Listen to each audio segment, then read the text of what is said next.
Hello, so my name is Mr. Julius Dave Garcia. I am all the way from the Balut capital of the region, Municipality of Carmen, Province of Davao del Norte. I am a graduate of Bachelor of Public Administration of my very beloved school, Davao del Norte State College. I am a former SK chairperson and now I am the designated Municipal Information Officer of the Municipality of Carmen. And I am a proud public servant for already 7 years, kung ito ang itotal. And of course, I am also connected with our Philippine Army, Armed Forces of the Philippines, under 89th Infantry Makatao Battalion. So I am a proud volunteer under Makatao Youth. So I am an advocate of peace and youth rights. First question is, how was the workplace environment here, sir? How was the Workplace environment po. How was the workplace environment? Actually, I don't I don't like to be, I don't like to be here, but I love to be here. Let's make it clear. I love to be here because of the people that I am working with. Like, murag dili about sa trabaho ang ako ang murag, most of ako ang na-feel karon is or happiness or kaning enjoyment sa akong work is not all about sa akong work alone, but it is because of the people who work with me, who I am working with. So kung ako ang mo describe sa akong working environment, it is a healthy working environment, working with some of the people na kauban ako diri. Second question is, can you please describe your experience as an LGBTQ employee in this establishment? As an LGBTQ employee, I think in general, makaingan ko nga ato ang government karon is very inclusive when it comes to kanang mga employees, kasi dati na-adjust stereotype kapag once member ka sa LGBTQ+, I don't know if naabadjud, pero for me, sa akong kaugalingong opinion, dati if mag-work, ang ginadawat lang jud, most of ginadawat sa kanang pag-employo is katid yung mga lalaki o babae, because kasi nga sabi nila kay mga demure, kasi pagtawagan ka ng mga formal, kasi ang gina-stereotype na ang mga members do sa LGBT kay hindi ka bala makig-deal with clients, at the same time basig mabastos nila ang clients. But what I have kanang feeling right now as of the moment, kay happy ko because nakita nako nga ang atong government karon is very inclusive when it comes to maski pag dili LGBT, maski PWD gina-hire na. So me as an LGBTQ+ kay kanang mura o para sa akong kagalingon kay nice kay siya nga approach sa toong government kay para ang ginatawag nga employment status is dili lang siya naka-close sa idea nga dapat pure lalaki lang ang dinahire. So para sa ko happy kay ko kay maskin karon makita nako nga dili lang ako diri ang kanang member sa LGBTQ, a proud member of the LGBTQ+ nga gihire kundi daghan pa.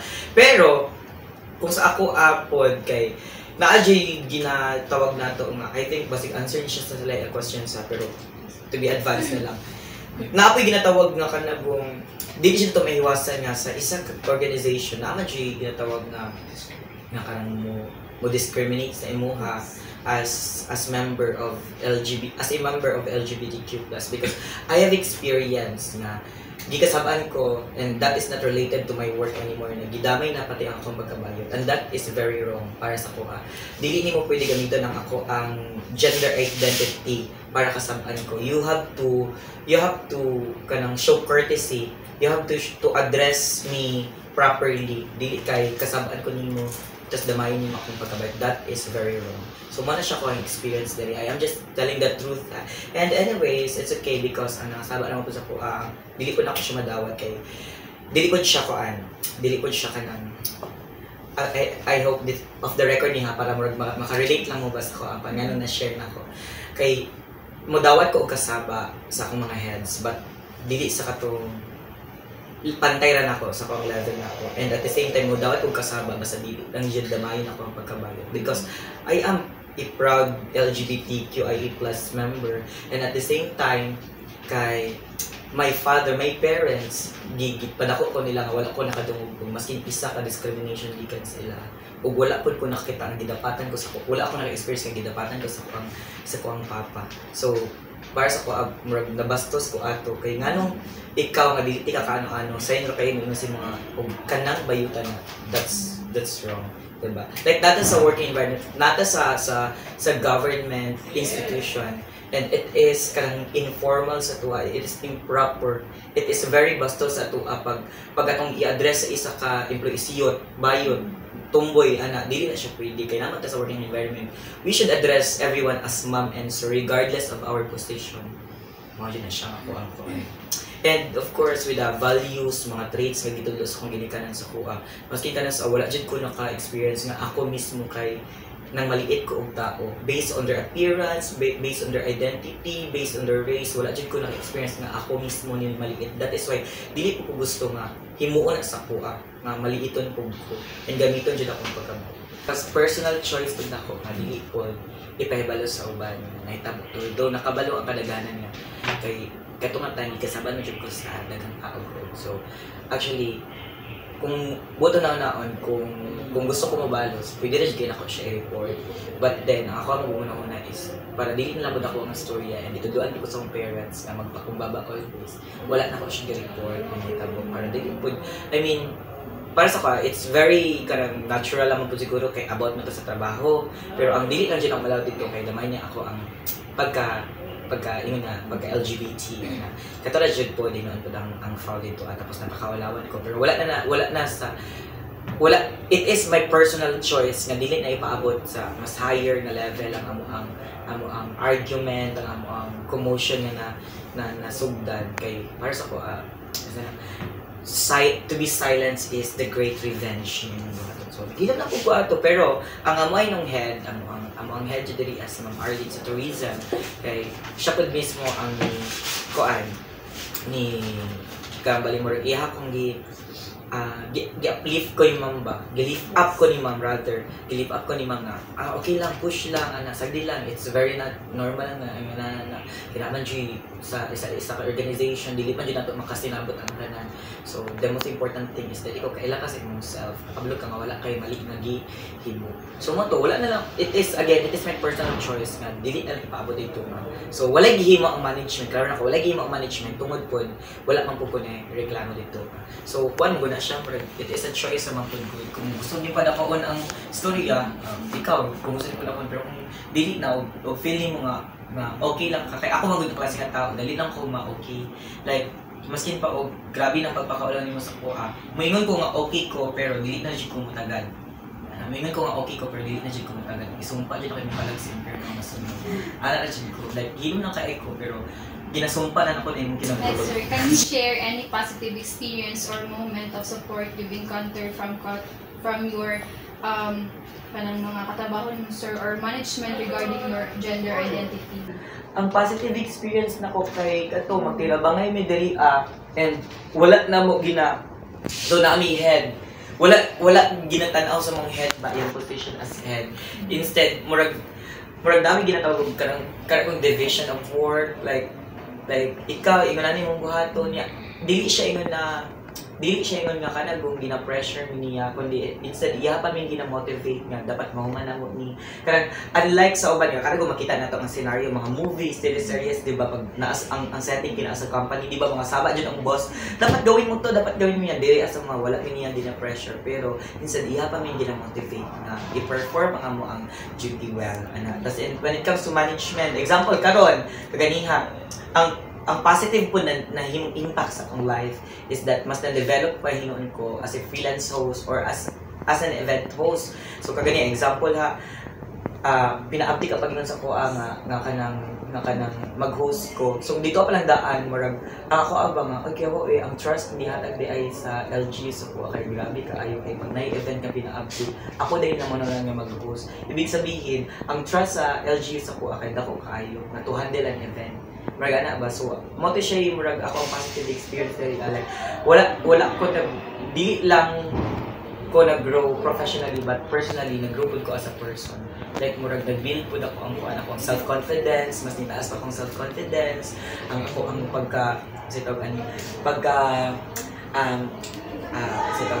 self, sige to ganang murag self appreciation ako ba naman balik dili ko i-appreciate sa uban pero ang importante ako na-appreciate ako mas nitaas kay naman siya kanang I don't care kung sa stress sa uban mas ako kay mag-perform ko ani so mo to siya mga positive na naambag sa ko tapos kung may mga positive experiences kato halos mga event like katong Araw ng Carmen, Kahayag Festival, ako tanan nagakuan at the same time ang exposure nako sa public ba kay mas ni kuan pa kung mas ni large pa.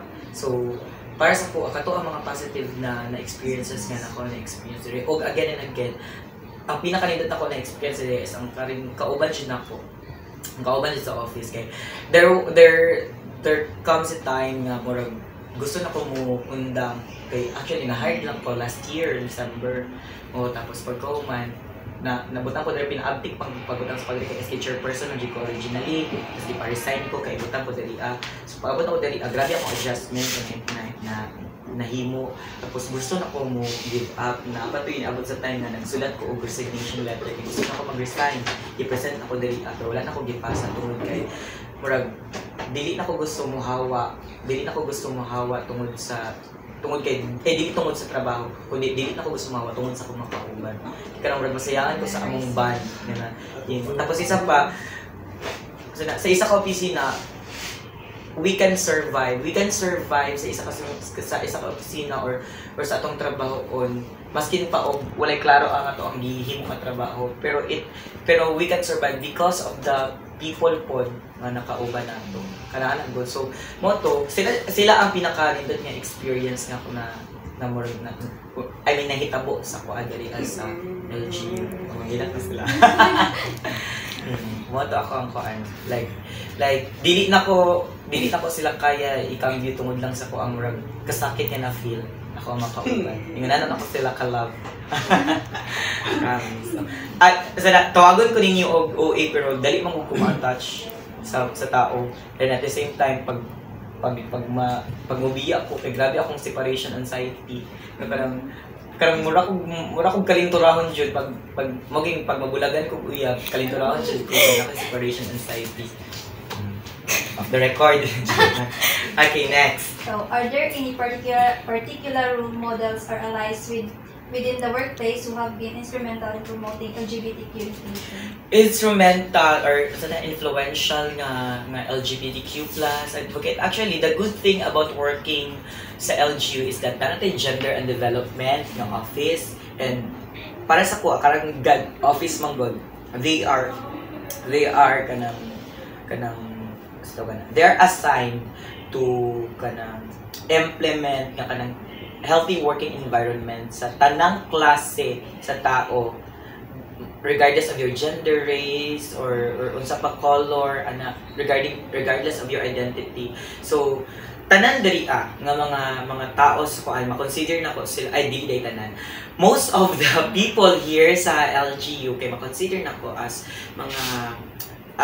mga influencers when it comes to or mga advocates sa LGBTQ+ rights and most especially ang among head kasi si Ma'am Arlene magud ang among head kay kuan kay siya kanang very into LGBTQ+ jud si Ma'am Arlene grabe jud iyang support sa LGBTQ+ maskin dili sa LGBTQ pag makitaan niya og potensyal ang isa ka tawo grabe jud iyang appreciation so maskin pa og ginakalaban siya pag maskin pa og dili kaganahan sa iya pero siya pag naa siya nakita nga something sa imo gina-appreciate niya regardless kung unsa ka mo tagad sa iya ang iya kay i-appreciate siya kaniya because of your talent at the same time sa imong attitude so sila naay mga tao diri sa LGU nga makuan ako nga grabe sila ka pro dito sa LGBTQ+ o most importantly ang mga grabe di ang motivation sa pareha sa mga. Kay makita na to dira sa LGU kay there are a lot of huge numbers of LGBTQ+ na mga employees diri tapos wala pa dingan ko nakadungog na sila mismo kay na-discriminate sila regarding their gender pero ako pod kay na discriminate. Ang dating sa kamagod kay discrimination, because kung may mag-discrimination, namagod siya yung mga murag dinatawag na para sa kuha na siya yung mga face usahay kay ginaklaim na to ang ubang tao kay na-discriminate maskin sila di ay sila na feel wala di sila na-discriminate, joke ra dito sila, so napay uban nga kita kunyari ako maskin dili to sakit sa imuha, dili to sakit paminaw nimo, ako kaya sakitan ako, that's a form of discrimination. Dira na mo gawas ang discrimination kung ang katong tao nga imong gi-discriminate nasakitan sa imong gipang istorya. Pero pag ang katong tao nga imong gi-discriminate is wala, basin pag ningon ang ubang tao nga gi-discriminate nimo siya. Okay, it's not a discrimination. It's a form of discrimination pero it's not kanang the real discrimination nga kanang kuan para sa kuha.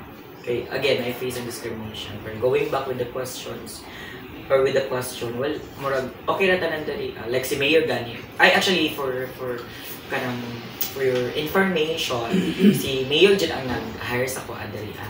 So, tapos SK chairperson ko originally, tapos di pa resign ko niya November 22, 2022 during Araw celebration sa mong barangay.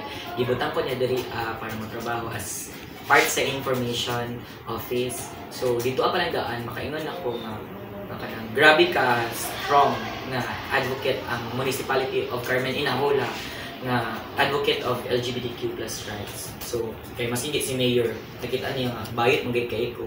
Pero nga nang isali kay si Mayor, so wala siya nagtanaw sa gender, kundi nagtanaw siya sa skill, sa mga pwede ma-contribute. So na working sa LGU kay wala siya nag-matter kung kinsa unsa ka. But nag-matter to siya kung unsa imong kaya contribute. The last question po is, can you share any advice or insight for other LGBTQ+ individuals who aspire to work in the tourism and hospitality industry? Okay, so originally, I am not a graduate of tourism management, but kumingon po ta og sa to hospitality, part gyapon siya sa public administration because I am a proud product of your school, Davao del Norte State College. So I graduated last 2020. That's September 25, 2020. Slideshow, online graduation. I-flash lang ang kami yung pinaka-first ba sa online graduation. So, akong maingon sa kanang mga LGBTQ+ na gusto mo employee. Is that the question? Nalito na akong question. Diba? Again. Can you share any advice or insight for other LGBTQ+ individuals who aspire to work in the tourism and hospitality industry? Okay. Kaya ko pala na-mention ang course. My advice to those mga LGBTQ+ who aspire to become an LGU or government employee is to keep on learning, to not close your mind sa kanang unsay pwede pa mahitabo sa imong life, and at the same time dapat dili ta magpadala sa istorya sa uban na ay ikaw bayot ka, ikaw tumboy ka, dili na mo kaya ang ginabuhat sa lalaki o sa babae, because having this kind of having this kind of gender which is bayot para sa ko amang good kay kaya na ko ang buhaton sa lalaki o kaya pa na ko ang ginabuhat sa babae kay na ako'y lalaki nga side o na ako'y babae nga side. So kung saan ginabuhat sa babae kaya na ko, kung saan ginabuhat sa lalaki kaya na ko. So para sa ko we are the most powerful human being in this world, ang LGBTQ+.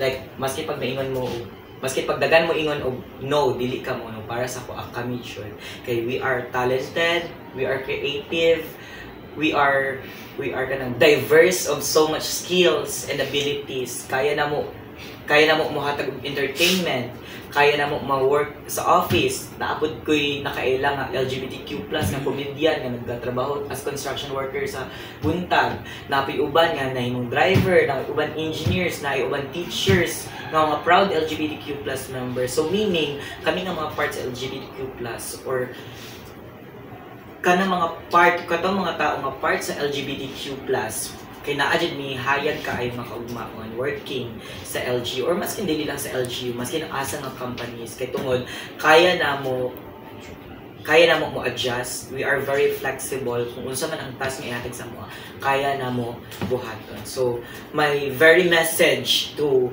those part of LGBTQ+, again and again, dili na to i-close ato ang mind na tungod kay ang ginaingon sa kadaganan is bayot lang ta, tumboy lang ta.